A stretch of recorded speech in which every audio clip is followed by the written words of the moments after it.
بسم الله الرحمن الرحيم. الحمد لله رب العالمين، والصلاة والسلام على سيدنا محمد وعلى آله وصحبه وسلم تسليما كثيرا. مشاهديني الكرام، تحية من الله مباركة طيبة. السلام عليكم ورحمة الله وبركاته. إن الحمد لله نحمده ونستعينه ونعوذ بالله من شرور أنفسنا ومن سيئات أعمالنا. من يهده الله فهو المهتدي، ومن يضلل فلن تجد له وليا مرشدا. اللهم صل على سيدنا محمد وعلى آله وصحبه وسلم تسليما كثيرا. اللهم صل على سيدنا محمد في الأولين وفي الآخرين وفي الملأ الأعلى إلى يوم الدين. أما بعد، فموضوعنا اليوم هو عن العشر الأوائل من ذي الحجة.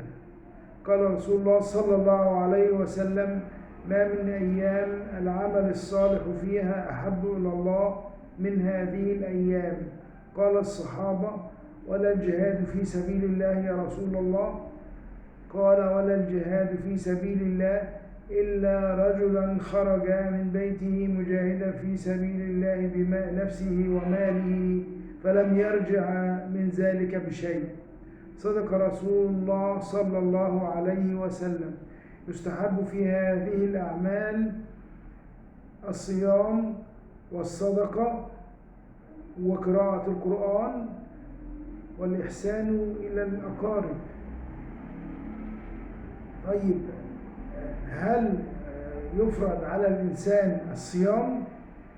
لا، هو سنة، بمعنى إذا كنت تريد أن تحصل على أجر عظيم من عند الله سبحانه وتعالى، لأن الأجر في هذه الأيام مضاعف، فعليك أن تصوم وتقرأ القرآن، وتصدق بالمال الذي يستطيع أن ينفق منه الفقراء والمساكين، ولكن ابحث عنهم ولا تعطي الأشخاص الذين يتساهلون في الطرقات. وإن كنت تريد أن تعطيهم فتعطيهم القليل، فهي صدقة من الصدقات تقع في يد الله قبل أن تقع في يد العبد، وتكتب في صحيفتك أنك من المتصدقين. طيب، حديث آخر بيقول عن النبي صلى الله عليه وسلم أنه قال أن من أراد أن يضحي في عيد الأضحى المبارك فليمسك عن شعره وأظلافه. طيب، أنا دلوقتي نفترض أن أنا بعمل في مكان هو برضو سنة وليس فرض. هذا الأمر إذا أخذت به فلك الثواب من عند الله. لكن أنا دلوقتي بعمل في مكان بقابل ناس لابد أن يكون دقني محلوقة وأظافري نظيفة ومقصوصة وكده، يبقى ليس هناك وزر إذا حلقت شعرك وذقنك وأظافرك في هذه الحالة. ليه؟ لأن لا تكليف بمستحيل. الحاجة التانية، عايز أفهم الناس حاجة بالنسبة للصيام في 9 بتوع ذو الحجة. أنت لو صمت يوم عرفة أيضا لك ثواب عند الله، اللي هو يوم الوقفة، لأنك هتاخد أجر سنة ماضية وسنة قادمة إن شاء الله. إذن هذه الأمور كلها من السنن، وتاركها لا يعاقب ولا يأثم، والله أعلم سبحانه وتعالى.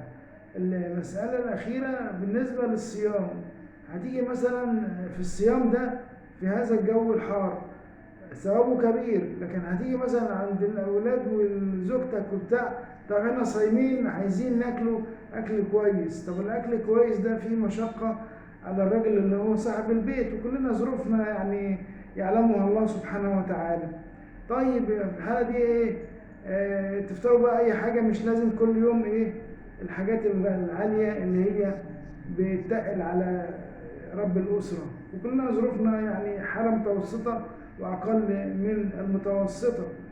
ربنا يعني يرزق الجميع إن شاء الله، يرزقه المال والصحة والأعمال الصالحة من عند الله سبحانه وتعالى. وفي آخر حديثي أقول لكم كل عام وأنتم بخير، وندعو الله سبحانه وتعالى، فنقول بسم الله الرحمن الرحيم: ربنا لا تؤاخذنا إن نسينا أو أخطأنا. ربنا ولا تحمل علينا إصرا كما حملته على الذين من قبلنا. ربنا ولا تحملنا ما لا طاقة لنا به، واعف عنا واغفر لنا وارحمنا، أنت مولانا فانصرنا على القوم الكافرين. أستغفر الله العظيم لي ولكم، وآخر دعوانا أن الحمد لله رب العالمين، والصلاة والسلام على سيدنا محمد وعلى آله وصحبه وسلم تسليما كثيرا. والسلام عليكم ورحمة الله وبركاته.